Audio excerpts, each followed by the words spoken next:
Yung pahingin bariya. Yan. Salamat po. 197 lang.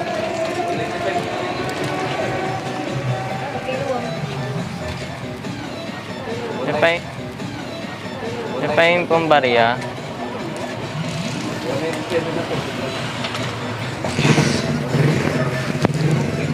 Pahingin pong bariya. Salamat po.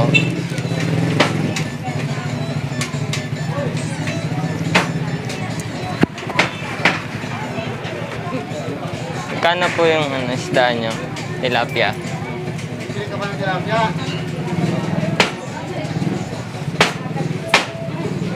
Magkano po yan? Tilapia? Opo. 150 kilo. Oh, pagkain mo, oh. Salamat po. Marami ka ng pagkain. Ito, huwag mo na kainin to. Pagkainin mo pa yan.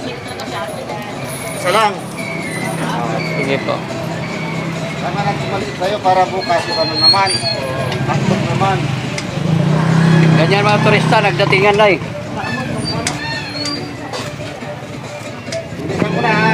Sige po. Bilisan mo na para Pangkain lang. paano.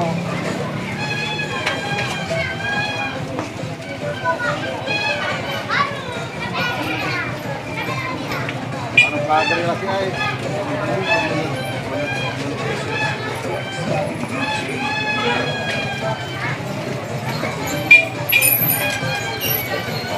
Ano pa gusto? Magkano yan, kuya? Wala na, bayad. Gawin mo na lang to. Bayaran ko. Hindi. Sa'yo na yan para may pangkain ka. Tama, may barya ka na, may pangkain ka pa. Pambili mo.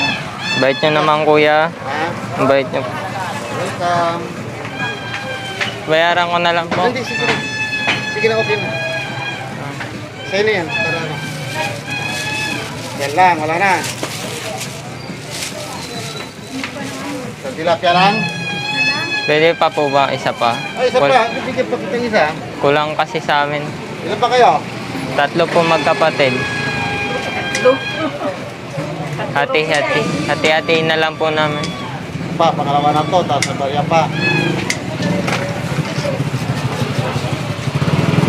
Nakasaan ka ba? Diyan lang po. Nag-ikot lang ako, kuya. Malayo yung ano ah. Kalilan mo pa.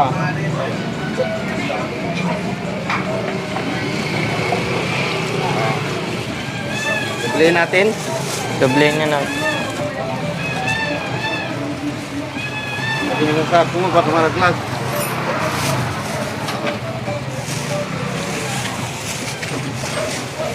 Yan.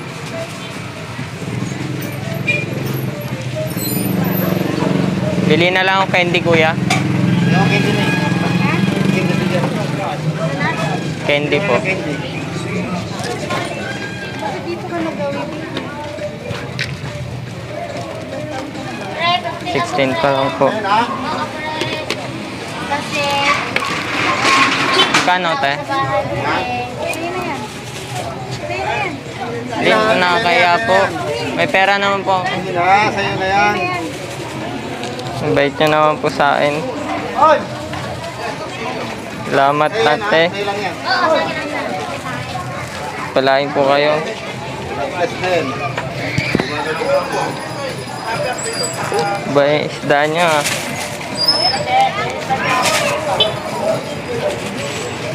Binigay niya sa'yo?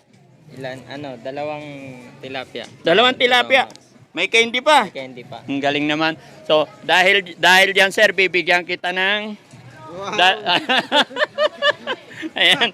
Pare, patanggap to. Regalo ko sa'yo yan. Dahil sa iyong kabaitan. 1, 2. Ikaw magbigay na. Bigyan mo ng 10,000. Wow! Ayan. Ang agam Pasko. Ayan. 3, 4, Wow! 5, 6, 6, 7, 7, 8, 8, 9, 9, 10. 10. Ayan, mga kababayan, mga kabarangay. Thank you po. Maraming salamat po kay Daddy Frankie. Ayan, magandang araw mga kaagapay. Ayan, sa mga kasama po namin solid supporters po ng Team Daddy Frankie. Ayan, yung inyo pong napanood po ay isa pong social experiment or public social experiment. Ang nakita nyo po sa video po ay yung anak ni Daddy Frankie na binihisan po nila na parang mangangalakal, so para lang po gumawa ng social experiment. And ano po natin dito sa mga hindi po nakakaalam ano po yung social experiment, ito po ay ginagawa ng mga vlogger na nagpapanggap na pobre para sukatin po ang kabaitan po ng mga tao sa publiko. Ayan. So, nakakatuwa kasi mga may ilan-ilang din na nagbigay po sa kanya na hindi po nasama sa video, nagpaabot ng tulong yung mga nilapitan niya. Then, kung gusto niyo po mapanood ng buo yung video, panoorin niyo po sa channel po ni Daddy Frankie sa kanyang YouTube channel. Ayan, Daddy Frankie. So, para mapanood niyo po ng buo. Nakakatuwa nga po kasi kahit po karamihan po sa atin ay hindi naman mayaman, pero nagagawa po natin magbigay sa ating mga kapwang namamalimos or naghihingi ng tulong. So, nasusukat po dito kung gaano talaga kabait po or mapagbigay ang mga Pilipino. Meron man yan o wala, nagpapaabot pa rin. Thank you sa mga taong mababait po sa mga taong walang-wala, diba? So, doon po sa last part na nilapitan ng anak ni Daddy Frankie, yung nagtitinda ng isda tsaka tindahan, nakakatuwa nga po kasi kahit papaano ay nagbigay po siya ng libre ng tilapia at saka sinubukan din bumili nung anak ni Daddy Frankie ng candy, pero nilibre pa rin siya, di ba? So, nakakatawa. Ayan kay Kuya, ayan, sana po mas lumago pa yung paninda mo kasi lagi kang open or bukas ang iyong kamay sa mga taong nangangailangan. And hindi po yan sabihin natin na scripted lang, kasi talaga naman na tayong mga Pinoy, kayo na mga nanonood, nasubukan nyo rin po mag-abot ng mga tulong sa mga lumalapit po sa inyo. Bihira lang din po yung walang may abot sa mga taong naghihingi ng tulong. And kahit sino naman sa atin dito ay kapag may nakita tayong nangangailangan ng tulong o humihingi ng tulong, lalo na't pagkain, talagang nagpapaabot po tayo. Minsan kahit wala tayong dala, kunwari may kinakain tayo, may humingi po sa atin, minsan sa kabaitan po natin, yung kinakain na lang natin na binibigay po natin.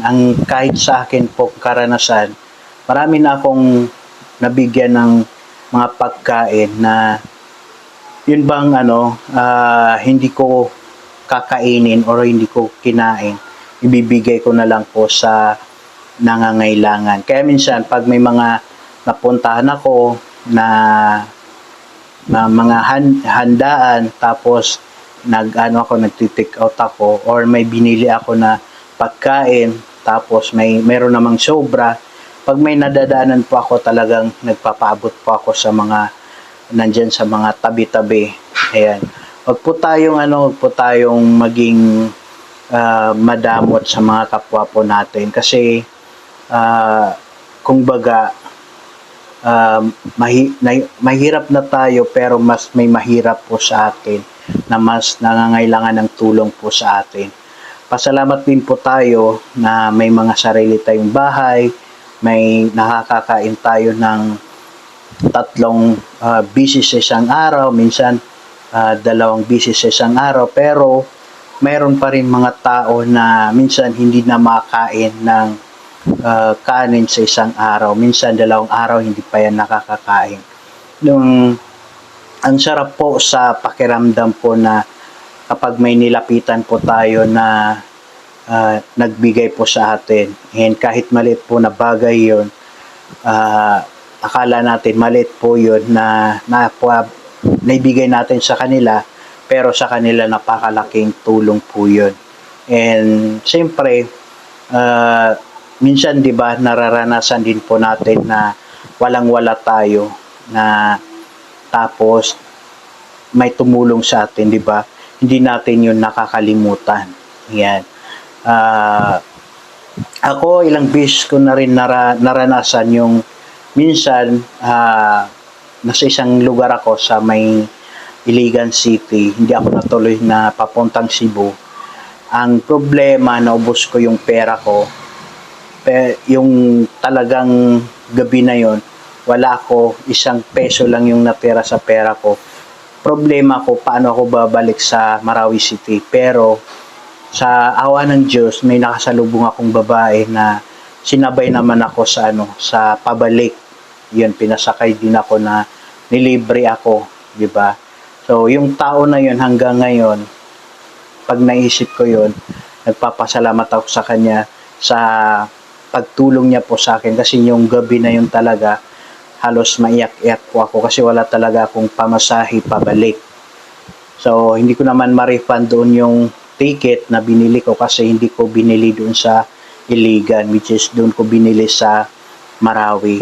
So, nakakatuwa. Minsan may mga tao talaga na sobrang mapagbigay talaga. Tapos, tayo din naman na mga tinulungan hanggang sa pagtanda po natin, hindi natin yun nakakalimutan. And yun, sana maging aral din po yan sa atin na wag po tayong magsawang tumulong. Wag po natin isipin din na tutulong lang tayo, baka may magbigay din po sa atin ng pera, di ba? Tutulong tayo na walang hinihinging kapalit para yung Diyos na po yung bahala magbigay ng magbalik po sa inyo, di ba? Mas masaya yun at mas po yun sa mabisa po yan, di ba? So yun lang po ang ating sa video na to. Maraming salamat po. Huwag po natin kalimutan i-follow po si Daddy Frankie Official sa kanyang Facebook page, and i-subscribe po sa kanyang YouTube channel, Daddy Frankie. At sa mga kasamahan ko po, ayan, makikita nyo naman sa screen yung mga channel po namin. Paki-follow nyo po ang aming mga kasamahan po. And mega love shoutout po sa Team Rise Above. Ayan, na walang sawang sumusuporta po sa mga ginagawa po namin na pagtulong at sa mga kababayan po natin na solid din pong sumusuporta sa atin. Mega love shoutout po sa inyo.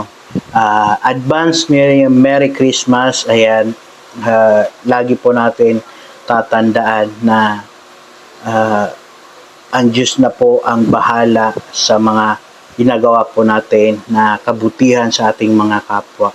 Maraming salamat po. Magandang gabi.